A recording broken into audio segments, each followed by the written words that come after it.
Hello. Okay, so today we are talking about chapter 7. My book isn't here. 1 second. All right, here we go. So, chapter 7. What did you guys think of it? Quick reminder, if you are new to this channel, you do have to be a subscriber for at least 10 minutes before you can write anything into the chat. We do that so that we don't get internet trolls popping in and writing things that and derailing our conversation. Okay, so chapter 7. Oh, sorry. For those of you who are just tuning in for the first time, we're using different books, marketing, startup, business, sales books to kind of guide the conversations we have in our live Q&As to give us a topic that we should focus on. And today we're talking about go-to-market strategies. Specifically, we're talking about chapter 7 from Jeff Walker's book. It's called Sell Them What They Want, The Power of the Pre-Launch. Okay, so for those of you who are new, you can drop your questions into the chat. You can also message me questions in Telegram, and then let me open this right now. And then from there, I can pull them up. Some of you guys emailed your questions in, and if they're broad questions, I answer them at the end. But here we go. Okay, so we're live. I'm gonna walk you through my notes and then pause me, stop me at any point, ask your questions in the chat if you have any specific questions about this. Chapter 7, let's see, here we go. Let me give you guys the link.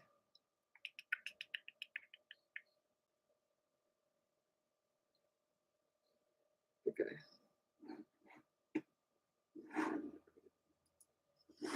Okay, so keep in mind, I've been hired to write that marketing book. I just had to write chapter 9, and the entire chapter was all of my middle of funnel content marketing tactics, playbook strategies. It like broke my brain because usually I have like 5 different teams working on that with me. I don't have to explain it all to myself. But so I just came from writing that chapter to reading chapter 7, which kind of lines up a lot with it. So I did my best to give you notes on how to supplement whatever he writes in here. But there's a lot that, simply because of where my mind was this past couple of weeks or about a month, I might not know what you think he skipped over. So look at the notes I put into the Startup Book Club for chapter 7. And then if he skipped over something and you have questions and you're like, wait, can you dive deeper into this? Just send an email to the support team and they will get it on my desk so that I can give a guide to you. Let's see.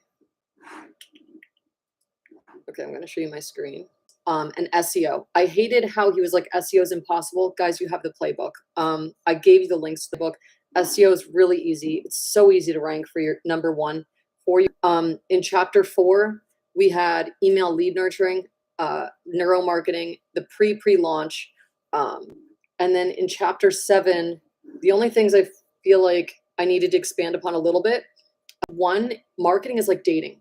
As soon as you understand that marketing is like dating and it's a relationship building game, it's not as easy as sales, because sales, you're speaking with one person. So in real time, you can change your tactics. You can dial back on something, push forward with something else. You have time to collect data and adjust accordingly. With marketing, the data comes later. The data comes after 1,000 people have seen the content. And you're not able to analyze microfacial expressions, breathing patterns, things that you are able to do with sales. But marketing is still like dating in that there are certain protocol. There's certain formulas, unspoken rules customers have when they come and they see your company and your offer. So um, I kind of just dove into that a little bit more here because I think once you view marketing like dating, you realize steps. I shouldn't try to cut out key marketing tactics, but it also becomes more intuitive for you because you're able to say, well, if I was a client, would I want to buy something after seeing this blog? No, I'd want a guide, or I'd want this, or I'd want FaceTime with the founder, or something like that. So that is the first note that I had. Let's see. Okay, we have some in, and I don't know who it is because the data doesn't show me. But if you want to drop your name into the chat, introduce yourself, that would be cool. If you're not in our Telegram group, you should hop in there because that's where all the fun happens. Mainly sarcastic jokes. Okay, so next we have the silver bullet sequence. Okay, so in this book, he calls it mental triggers. I'm not a fan of that. Keep in mind, I come from the consulting world where we work with clients, we pitch them different things, we get to see how they emotionally, non-verbally react to the names that we give specific things. When I tell a client who's not familiar with consumer behavior, consumer psychology, that we're going to be using psychological principles to influence consumer behavior, they hear crazy person manipulating people with dark magic.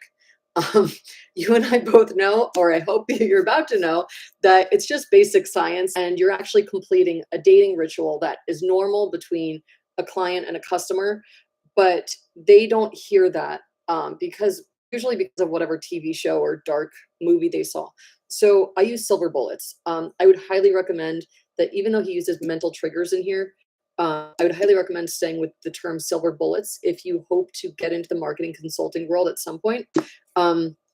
Many of you, my belief is you launch your own company, you get really good at marketing, and then you buy an ad agency or a marketing agency, and you end up having a portfolio of businesses. One of them is the type of business that you love, that you first started with. The second one is the marketing agency you have. Once you get great at marketing, you start buying other businesses that have crappy marketing, and you kind of you become a business portfolio owner from there. So this is why I'm taking 2 seconds to just say silver bullets, silver bullets, silver bullets. Now, in chapter 7, he shows us, I think, 7 different silver bullets, 6 or 7 different silver bullets that you should be using in a specific order in order to close more sales. That's a very basic level. Some of you have asked, like, hey, what's the next level in this? The Molo9 Marketing Brain, the software, it will give you a curated list of exactly which silver bullets you can use right now.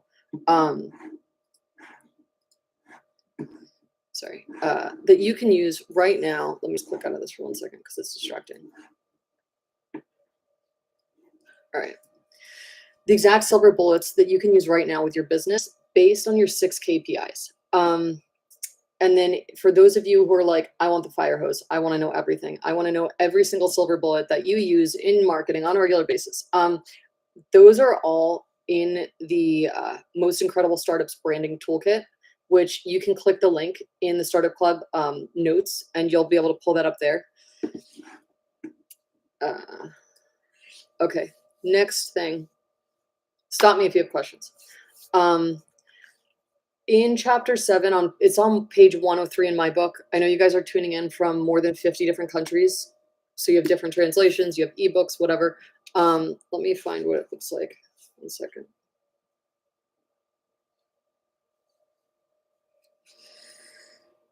Okay, so it's under this section, the PLC number 1 section on the 2nd page. He explains to you there are 4 different reasons that people don't buy from you. A few of those are reasons that you can overcome, and a few of them are reasons that you can't. Like the example he uses is you could have the best, most state-of-the-art wheelchair, but if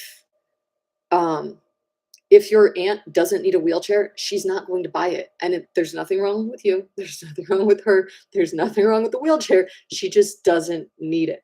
And some people spend way too much time thinking the only way that they will feel validated is if they sell their product to the specific person who will never buy it.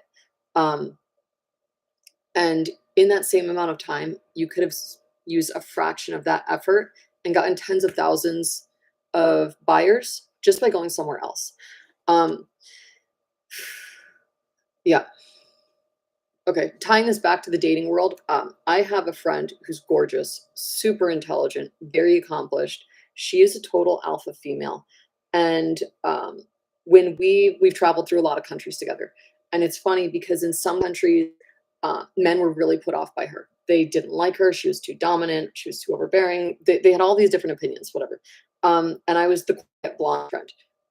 And then we'd go to other countries, and she was gorgeous. She was a goddess. She was incredible. She was the most remarkable woman they've ever met.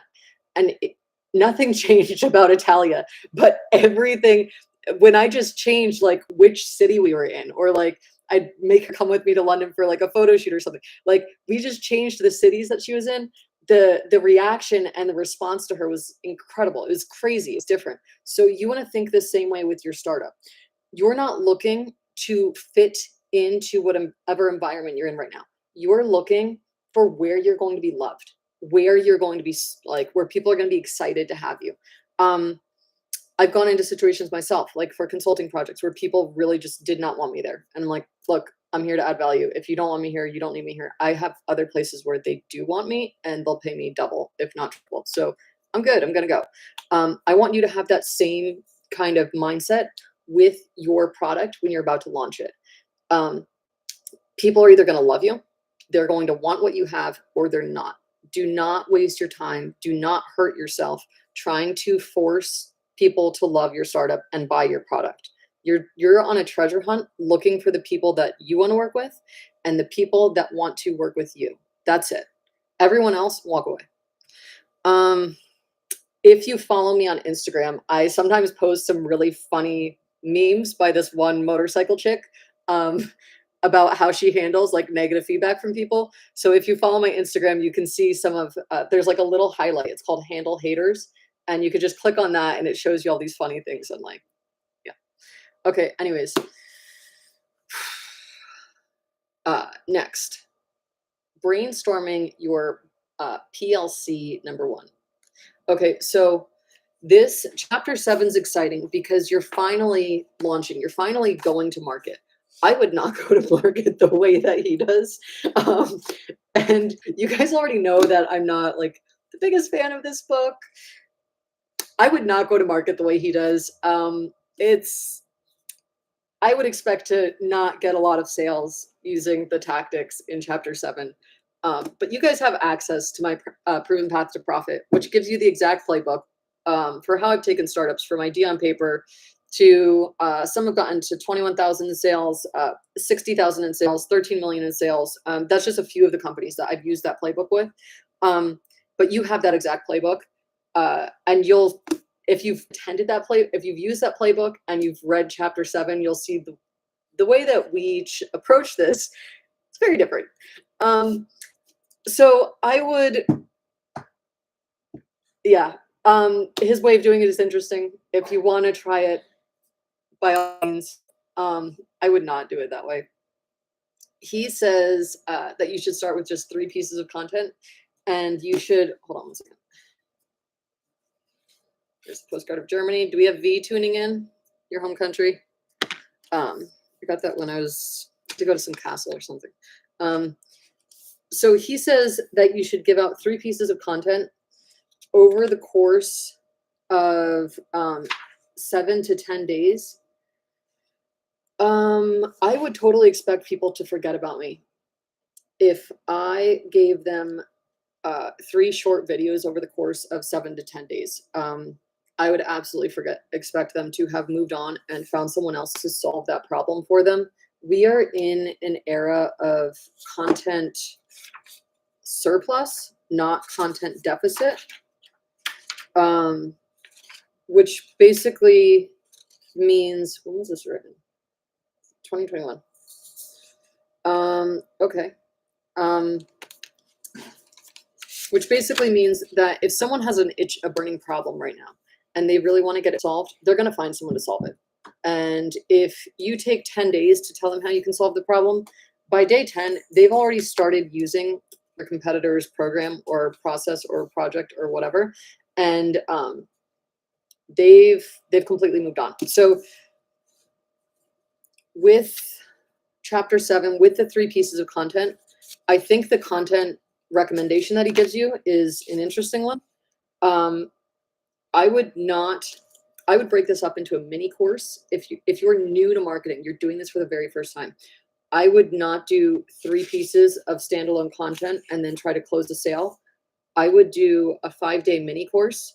Day 1 could be PLC 1. Day 2, 3, 4 would be PLC 2. The transformation, I would give yourself 3 days to help your customer, your prospective customer go through their transformation. And then on day 3, this would be day 5 of your mini course.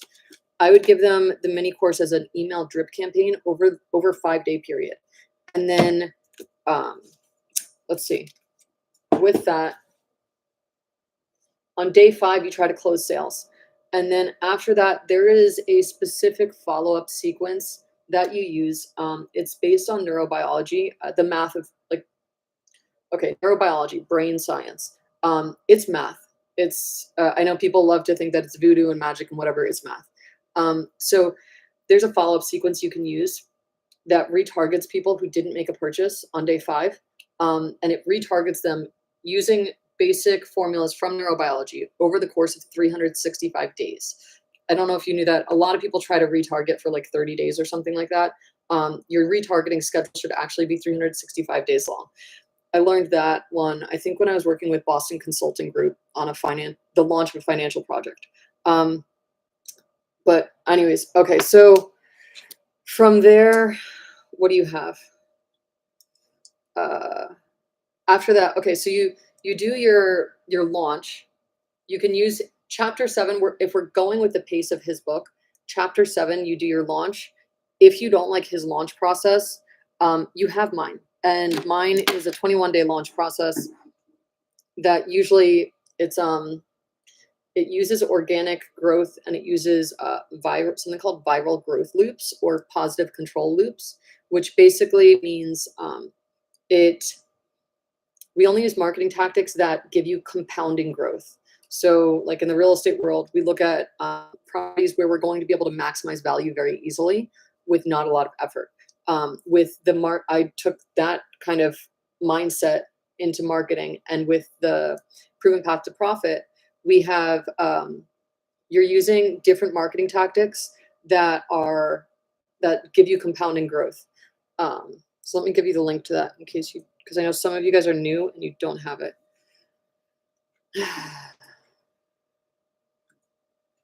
All right, here we go.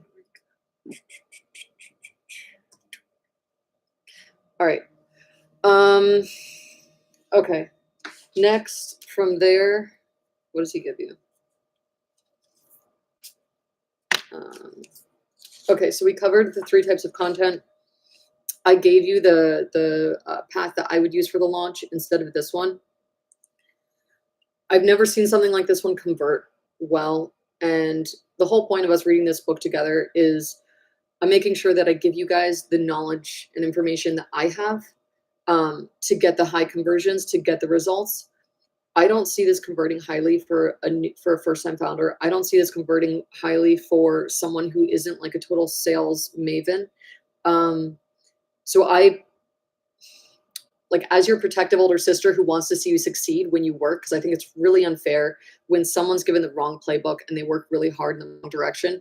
I would not follow his chapter 7 to bring your product to market and expect to see results. You guys have my playbook there. You can grab that and do that. It'll take you through the 21-day process, super easy. This whole thing with the case study caution that he gives you, that's accurate, that's fair. You definitely want to comply with FTC regulations if you're selling to people in the US. With your pre-launch timing, I would not follow that. I did give you guys exactly the timelines that I would use. Let me reshare that link with you. I gave it to you in our first book club meeting.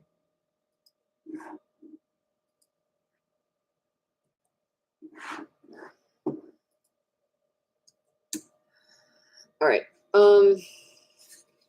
That's the pre-launch timeline that I would use. Okay, and then my last note, one critical thing that makes this work.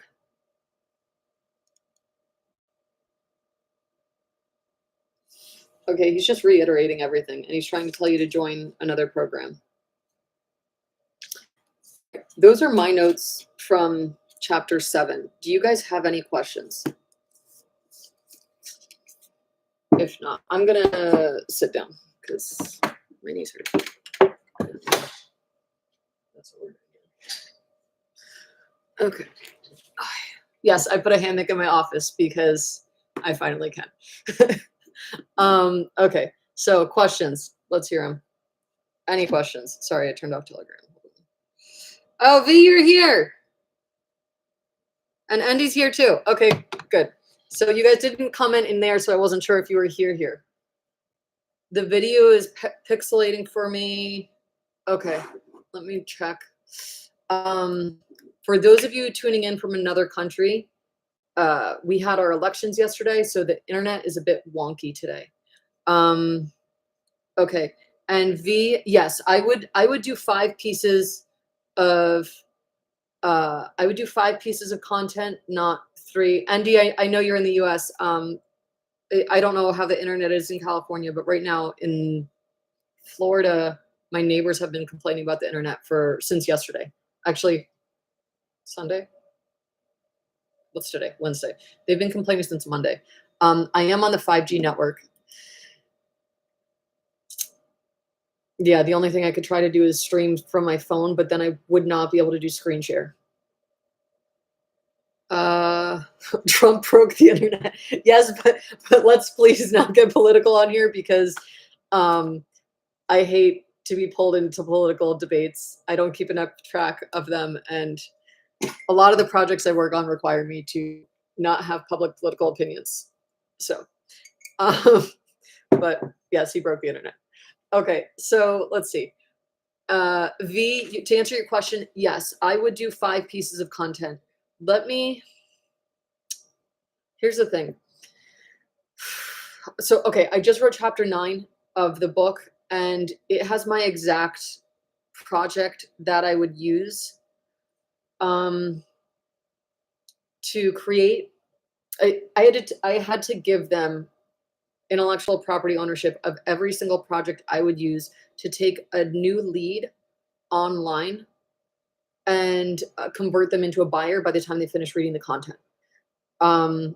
So I have to figure out a way that I can share that information with you guys without breaching my contract, because breaching contracts is something that I don't do.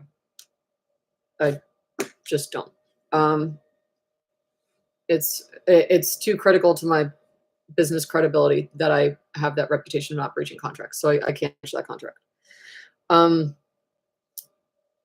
So I'll think of a way that I can get it to you guys. But you essentially, what you want, give me a second. There's something, I know there's a, give me a second. I'm figuring something out. 1 second.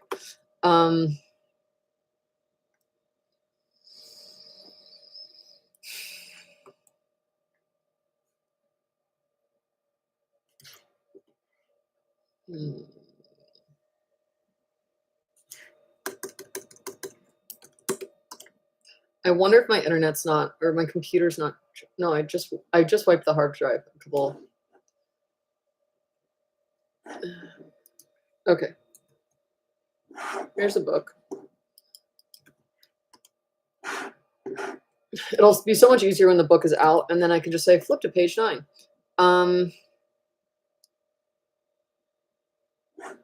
Okay. So for V's, for V specifically for yours, still having problems wrapping my head around how to get the content.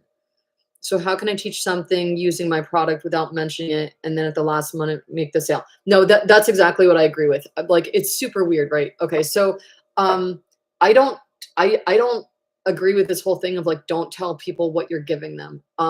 That would really annoy me, and I like working with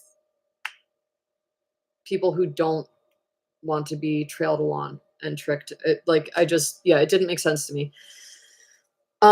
So what you're going to do specifically with your product, what I would do for your lead magnet is I would come out with a checklist for your product. I would come out with a checklist of like new moms leaving the house, or new moms outdoor excursions checklist.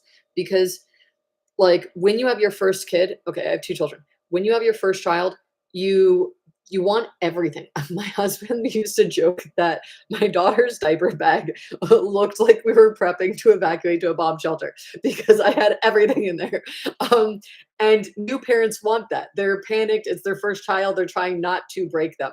So if you gave new moms like the new mom's guide to going to the grocery store, the new mom's guide to like a picnic, or the new mom's guide to going to the playground, you could have all these like new mom's guide too, and you have these little checklists of the things you recommend, and you add your nursing pillow to each of those checklists. Like that's a super easy one. And for your mini course, I would not do a breastfeeding course because there's something called, okay, I remember the names of the books based on where they're placed. It's called La Leche League. Um, Okay, so with La Leche League, their entire value proposition, their entire business is built around it's built around teaching women how to breastfeed. So if you come out with your lead magnet content competing with their entire business, you're going to end up getting some crazy negative comments on your content because you just created a massive competitor. So the thing you competitors will help you with your organic rankings on social media, but you don't, there's certain competitors, if you can avoid them, you want to. Um, so with this one, I would just say new mom's guide to, and then give them a checklist for going to the grocery store with the baby, for going to the park with, or the playground, or new mom's guide to this or that or the other thing. The other thing you could do, you're from France, right? I keep thinking you're from Germany. You're from, wait, your husband's from Germany and you're from France, or your name is French and you both are from Germany. I forgot. You're gonna have to remind me. Um, yeah, remind me in Telegram. Okay, so uh, you're in France. You have something called the pause, which is a tactic that is used to get babies sleeping through the night very quickly. All German, all German. Okay, French name, all German. Okay, got it, got it. All right, that's great. That's why we probably might look alike. A quarter German over here. Okay, so what they have in France, I don't know if they have it in Germany, something called the pause. And it's when a baby cries, you give them 5 minutes pause before you pick them up, and you start it the minute they're born. Um, and I didn't do it with my first. I did it with my second child, and my son, he was sleeping 5 hours a night by day 13, and people were like, "That's unheard of." He slept. I think he did a full 8 hour night. By the time he was 3 weeks old, and by the time he was 2 months old, he was sleeping 10 or 11 hours a night. So you could make a checklist. Now in the US, okay, I grew up with French au pairs. We had that tactic. I forgot about it. I used it with my second child. It was a game changer. In the US, they use the screaming bloody murder method, which basically means to get your child to sleep through the night, you don't train them. You just train them to scream bloody murder until you come get them. And then at the point when they're like a year old, you shut the door and you don't get them for 12 hours. Um, it doesn't work. It's like a horrible experience. The kids aren't sleep trained. It's a nightmare. It's a hot mess. My daughter, our first child, was sleeping in our bed until she was 4 years old. Our son was sleeping through the night by the time he was like 2 months old. So you could just say the revolutionary pain-free way to get your child sleeping through the night. Yes, you're typing and you're about to start laughing. I know it. Yeah, it's like night and day different. It is completely insane. It's horrible. It's called the cry it out method or something like that.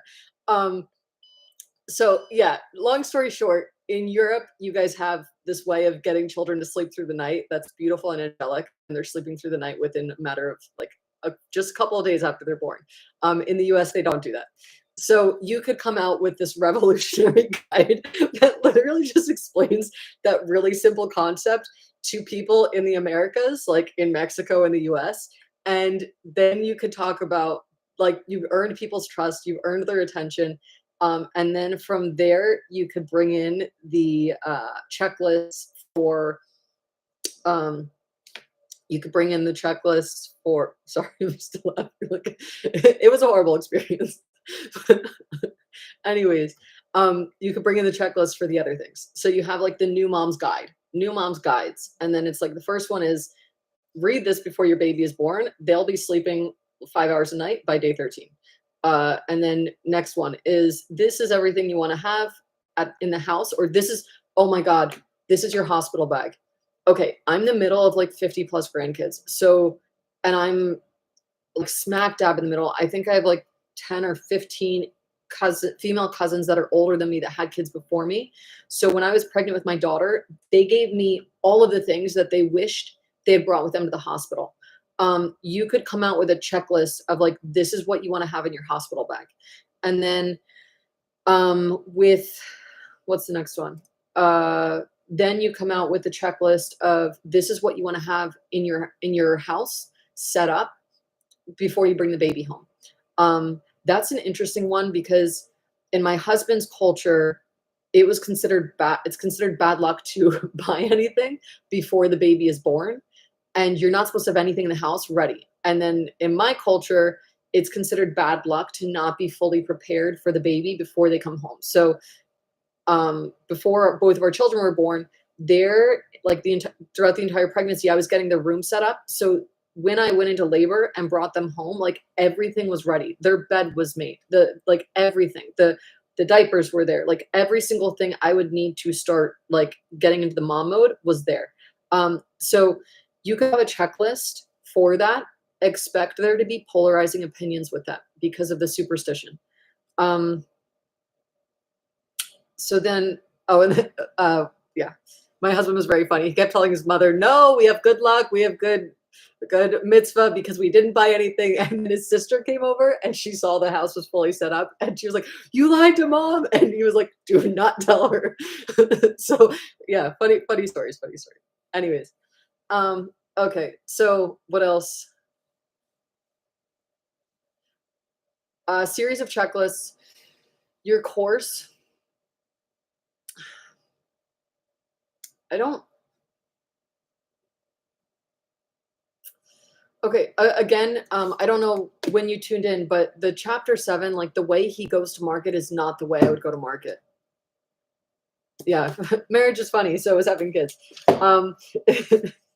So the way he says to go to market, that's not the way I would go to market. You have the proven path to profit. I'm 98% sure that you have it. I would follow that. That's exactly the playbook that I would use with bringing your product to market. What you could do is in the future, like start with these checklists, start with sharing the checklists, and then for like your next product launch, something that I think is really crucial here that like he's leaving out, that's like a huge thing, is he's a finance guy. He was selling financial tactics and trading recommendations every single day. He would check the markets and then he'd send out an email. My financial advisor does the same thing, sends out an email saying, this is all the news you need to check for the financial markets today. These are the markets we should be paying attention to. These are the ones we should be pulling out of. And he kind of gives me like a breakdown of, takes all of the global news, he syndicates it for me and translates it into financial jargon for me to understand, like, oh, this happened here, which means this is going to happen to this financial market. So this guy that wrote the book did something like that. So his email list of 10,000 people were people who followed his financial decision making processes and trusted him when they were making their financial decisions and buying certain stock and buying certain asset types and asset classes. And then he decided to launch a startup where I don't even remember what he said he was selling. No, he was selling his He was selling something else, some other financial tool to his email list. So the 3 sequence email he did, if you have a pool of existing customers and you're selling them something new, you can follow that. Like, if I'm selling something new and I give you guys 3 emails to hype over the course of 10 days, that's fine. If I'm trying to get brand new people who have never purchased something from me to buy something from me the first time, I'm not going to expect them to wait 10 days to make that purchase. If they have a pain, they want to solve it now. So I need to let them buy the solution now, and I need to let them know what the solution is now. So you're starting a brand new company from scratch. If you go, just open up the, does anyone object to us switching into the proven path to profit right now? You can comment in Telegram or on YouTube. Otherwise, we're jumping over there because we're answering questions that people actually need answers to right now. Keep forgetting I coded that new thing. Okay.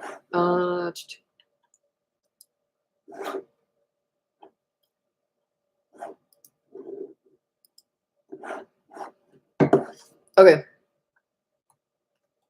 I've used this with over 300 startups throughout 40 something countries. It's my favorite. I can do it in my sleep. I've done this launch process in 3 days. I've done it in 21 days. The first time you do it, give yourself grace. Go slowly.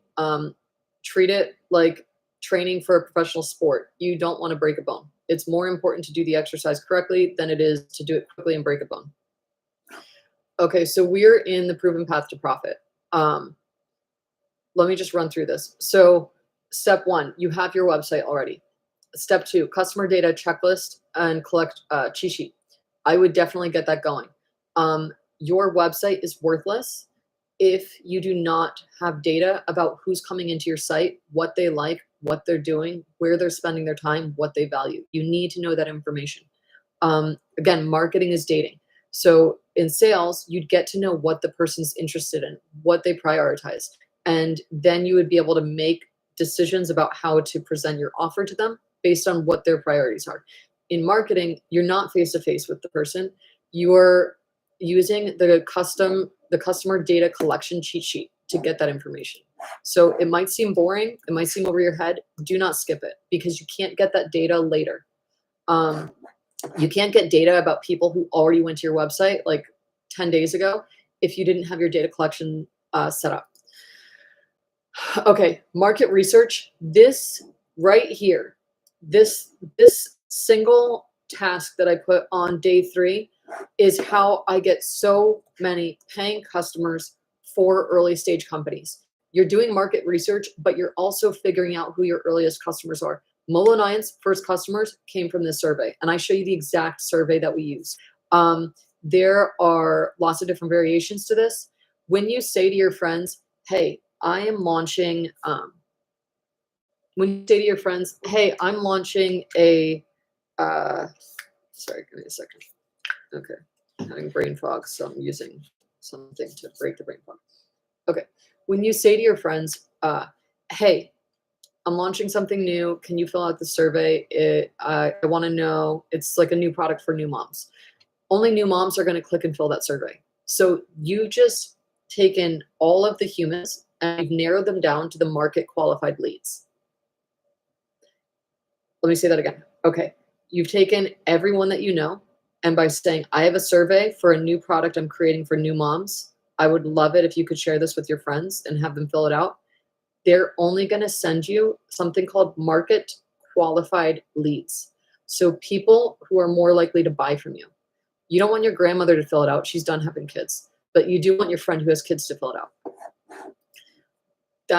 You're going to take that survey, and those are the people that you're going to email your checklists to. Does that make sense?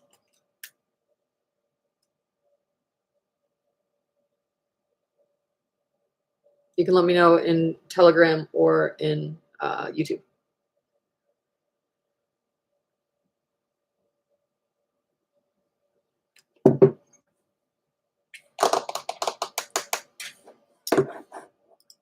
Okay, we have some new people here. If you want to introduce yourselves, you Okay.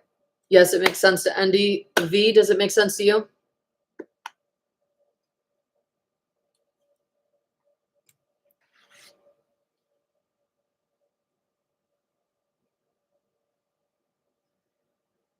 Yes. Okay, cool. So chapter 7, how he's launching. It's great science for if you're launching something to people you already know, people who are already on your email list. It's not something I would use for a first time startup. I would use day 3. Now let me just run through this. Okay. The Moneymaker's favorite workbook that I give you right here. That's going to teach you how to build something that scales. So from what I remember, you're creating your product, right? You don't outsource it and have other people create the product and sell it for you. Because if you go through the Moneymaker's favorite workbook, that walks you through how to change your offer so that it's scalable, and there's no bottlenecks. So if you're the one that creates the product, it will guide you through how to find suppliers for your product. And if you ever need, when you start negotiating with international suppliers, let me know.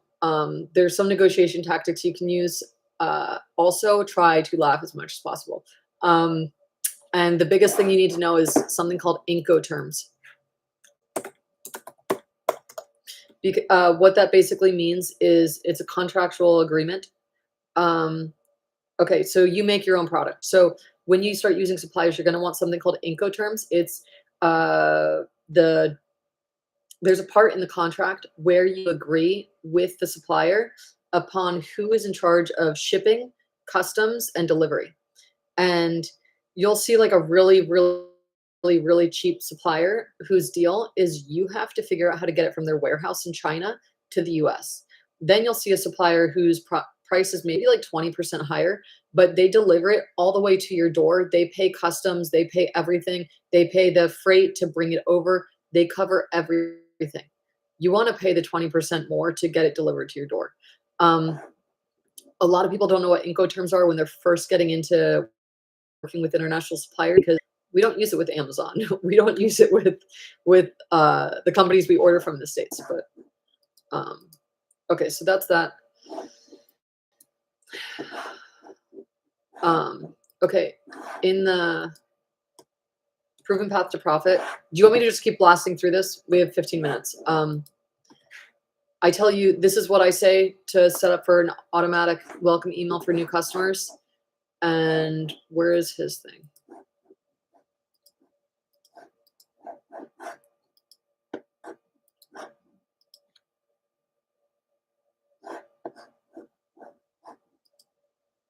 Oh, oops. Sorry. Yeah.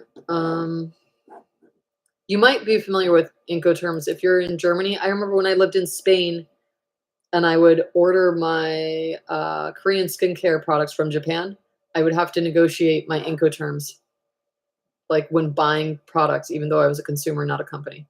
Where are we? Okay. Oh. One. Email lead nurturing. Okay, let me see how we did differently here. Oh, okay. I did explain this to you guys, how to do a course. Andy, you could probably benefit from a course with your business. Remind me, I know you pivoted. V, I don't know how a course would work so much for you.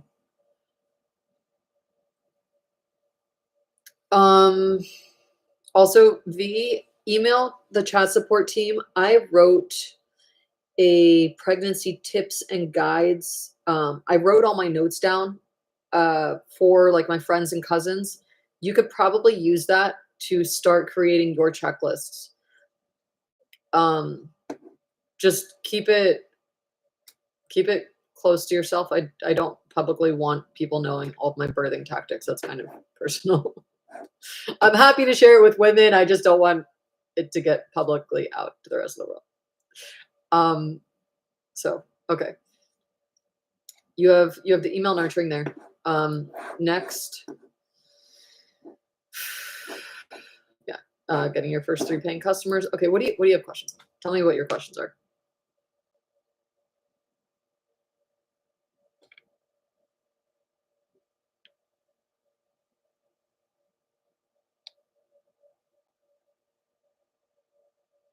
Okay, so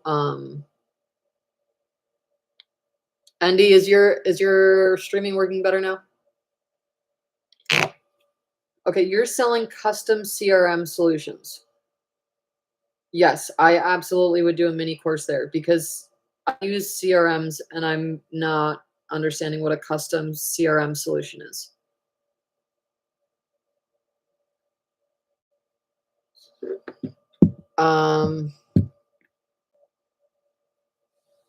I think having a mini course may help for a lead magnet. It takes a lot of time to do though.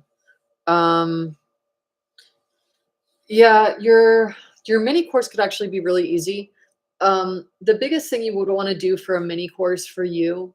Wait, I think I gave you that. There's a ChatGPT prompt. And my notes that it gave me for my output for ChatGPT actually are downstairs, so I can't give that to you. But here it is. Okay, there you go. Here's ChatGPT prompt. Why is it not letting me put it in? Oh, it's.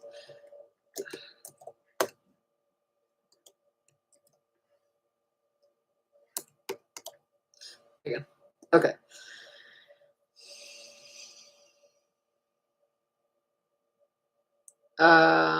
Some people want people done for them. They don't have time to develop those CRM automations. Oh yeah, no, that's true. Okay, so your CRM automation would be for tracking follow. I think what you have to do is you're being too technical with the label for it right now, and you need to be um, label it by the feature, the advantage, or the benefit. So, is your CRM, is it going to do email marketing? Is it going to remind sales professionals when they should follow up with a phone call? What kind of automations will it be doing?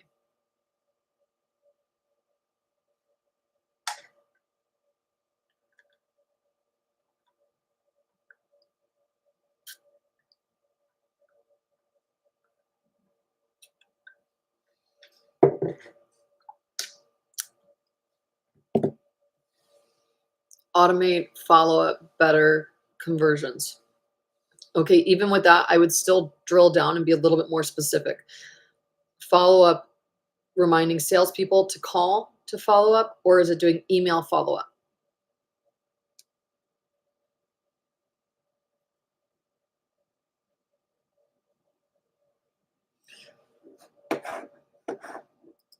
Okay, I just thought of how I could provide you guys something.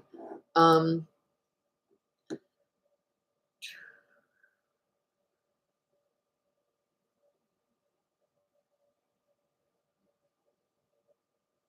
Let me give this to you.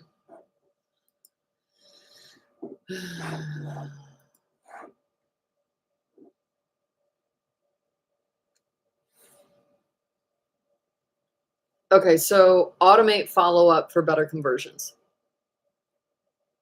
ND CRM solution, automate follow-up for better conversions. And then you can put stats below that are very easy.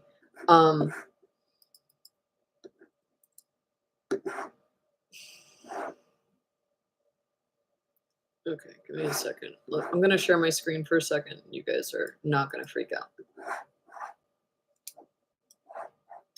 All right. So, it has to include 90 real-world projects. And not scare junior marketers at the same time, which is going to be interesting to see. Okay, so conducting engaging web. What did we need? We needed the follow-up sequence. Where's the follow-up sequence? I know I put it in here somewhere. Retargeting follow-up.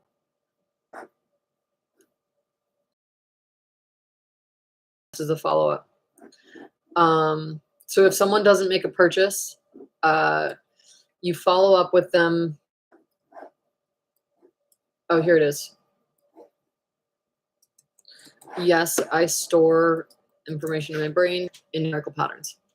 So it's 24, 48, 72, 7, 15, 30, 60, 90, 180, 365.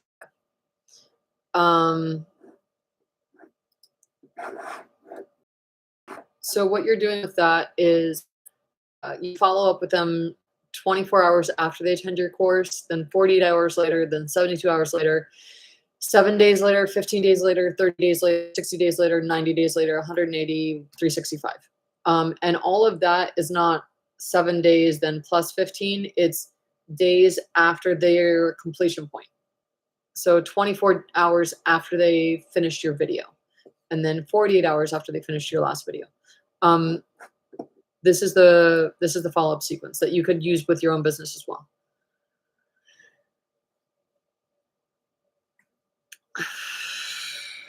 Okay, I would say help them automate. Yep. For the internal and external, my understanding, the messaging needs to be very clear and not get into the weeds. Tech stuff. Yeah, exactly. Exactly. Okay, so what other questions do you guys have?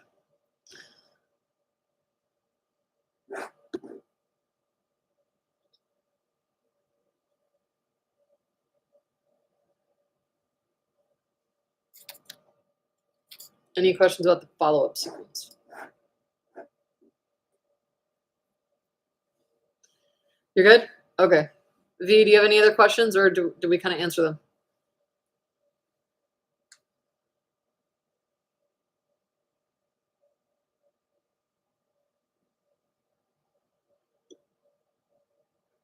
Okay.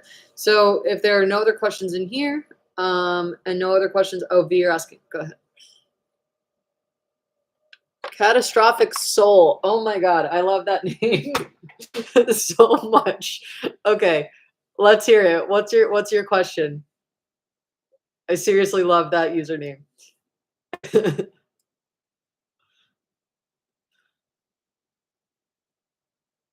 Okay, so these Catastrophic Soul, while I'm waiting for your question, I'm going to answer V's. But send yours in and I'm going to answer both.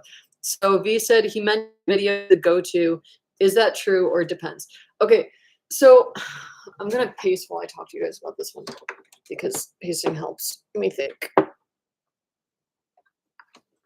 Okay, so the biggest thing that we have to remember here is that he's telling you exactly what he did in order to get people that were already following his financial advice to follow his advice on something and buy something else from him.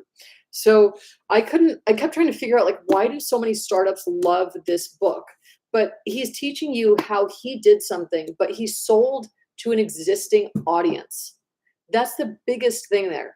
A lot of you guys come in to Molo9 through a strategic partner. You buy something, you learn that you like me because we become friends. You realize the marketing was specifically designed so it would only attract people that I like working with. So we connect, we have fun.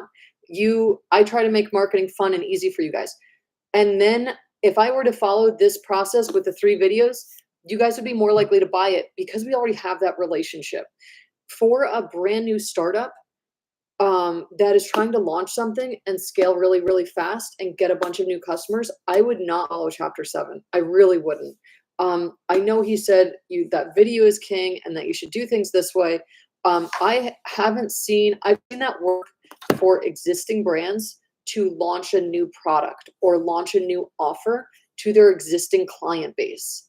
I have not seen that work for brand new startups to get brand new customers. I would not follow it. You have the proven path to profit.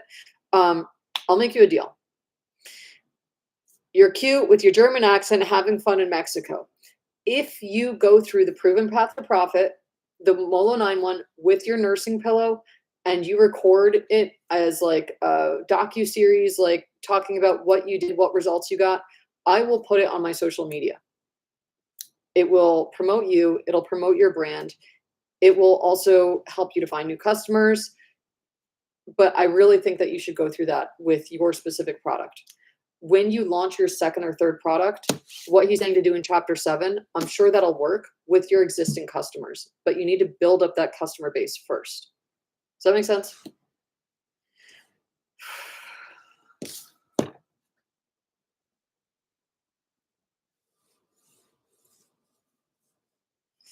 Okay, so Catastrophic Soul said, I just bought Molo9 and will be starting an online press release service. Oh, those are brilliant.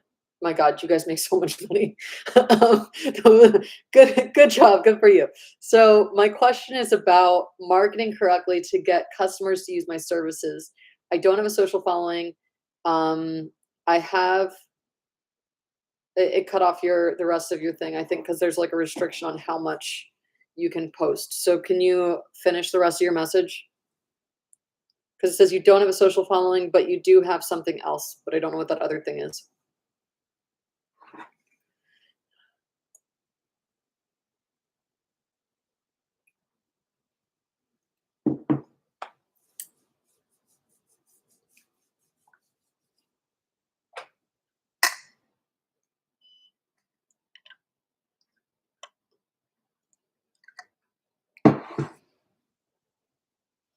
V, I think with your second product, doing the 3 videos, you could see better conversions. But with your first product, I would go with if it were my company, I would go with the playbook I already gave you.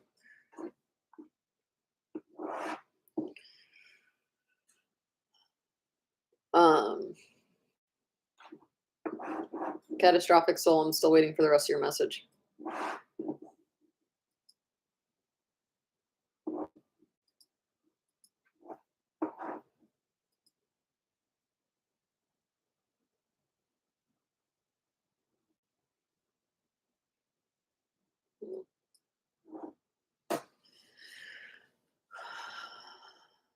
You have a lot of competition. You do, but the good thing about your competition is that you have, there are a lot of jerks in that space. Don't know what they're doing. They don't treat their customers well. They don't give them good quality output. They charge way too much. They deliver way too little. So as much as you have a lot of competition, if you work with people you would genuinely like working with, you will end up getting great customers, great testimonials, and you'll quickly crush your competition. Does that make sense? Like, technically, I have a lot of competition in the marketing space as an organic marketing consultant, but people that I work with or people that I compete against overpromise, underdeliver. Yeah. You need to start. You got this. Okay, cool. You need to start. Hold on. What is this? Okay. You need to start with getting 3 customers.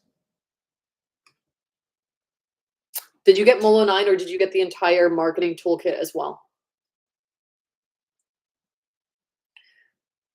The Elite, Andy, what is it called? The Elite Kit. We have a Black Friday deal. Let me find it for you. Where you get it for 200 off. Okay. So if you're starting something, Molo9 was built to show you how I grew specific things for existing companies. It was not built to show you how to build something from scratch and to grow and launch something from scratch, including a business. So what we did after we built Molo9, and somehow we got a huge influx of startup people who had never gotten a single customer before, we added a series of playbooks.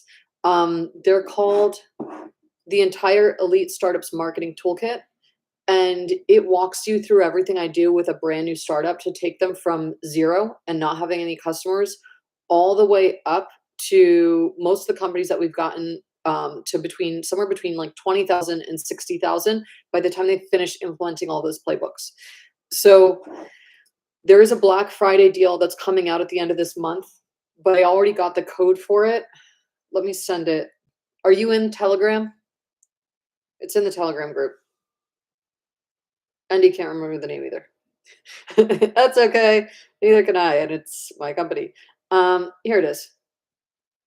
Black Friday 24.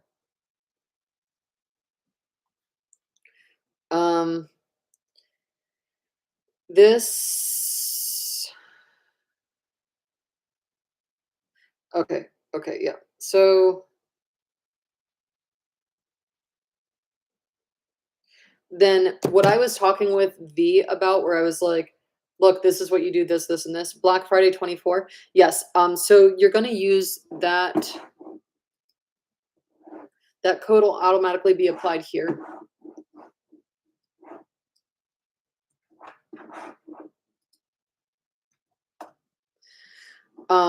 And then it's not supposed to be for AppSumo users, but what you'll do is you'll email team@mullin9.com and you will say, Addie said you can merge my accounts.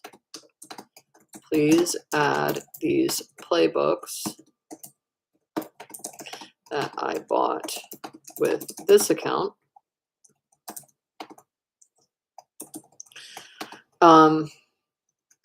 And you put in your email, like you can use that discount code. What you do is you click that link, you create a new Mullin9 account to buy and get that discount code. And then you email the team and you say, hey, I just bought this with this email, but I want you to merge it to my AppSumo email. And then they move everything you bought with your new account to your other account. Because otherwise what it'll do is it'll make you buy one discount or the other and it'll wipe your AppSumo deal, but you don't want to do that. Okay, so what you'll do is you'll go through those playbooks. You'll go through this one first. Yeah, no worries. Oh, parla italiano? Or are you just saying perfecto? Abitato in Italia per 3 anni. I lived in Italy for 3 years. 3.5. Anyways, that's the point. Okay, so what you'll do is you'll start with this one, the proven path to profit. It's going to explain to you exactly how to take your non-existent company and turn it into one. It's very yes, everyone wishes they lived in Italy. The food is amazing there. The fashion is incredible. The women are gorgeous. The men are protective. It's a very easy culture compared to the US where there's so much craziness. Like I've had people here say, oh, you're dressed too feminine, you're gonna get negative attention. And it's like, I'm dressed like a normal woman in Italy. Oh my God, I love it. My godparents are from Italy, they're from Milan. I lived in Northern Italy for 3.5 years and I cannot wait to buy a house there and have my kids there every single summer because it's amazing. Okay, so you'll go through the proven path to profit. Any questions you have, you bring them to another Q&A session or you ask them in our Telegram channel. We are very active on Telegram. We are not active on Facebook. You'll see here's our Telegram. There's our Telegram channel and there's like everything, all the sub channels. There's one for the Startup Book Club. There's one for general. We also have a Facebook group and we're not active there. I hate how Facebook does the notifications right now, so too many people miss it, so it just didn't make sense. But any questions you have, ask them in the Telegram channel, and then we can go from there. That's actually where like a lot of the marketers, what you're doing is you're doing a marketing service. A lot of marketers started there. It's a private channel. I'll send you the link right now.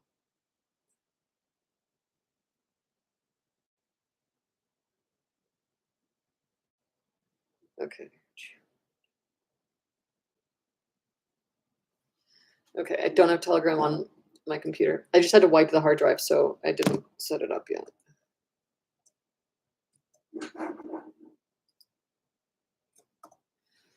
Okay, so that's the Telegram channel. I put the announcements, reminders in there and everything. And then let me know what your PR thing is, because I need PR. Actually, right now what I'm looking at is this one.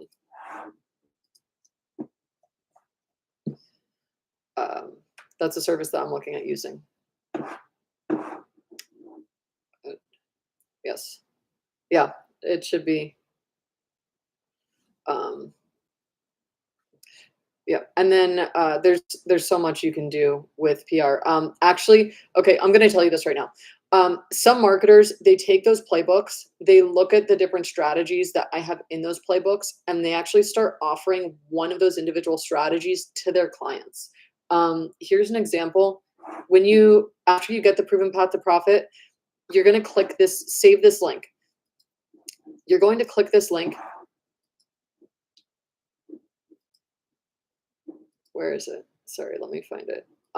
People sell this package, this PR package, for $2,000.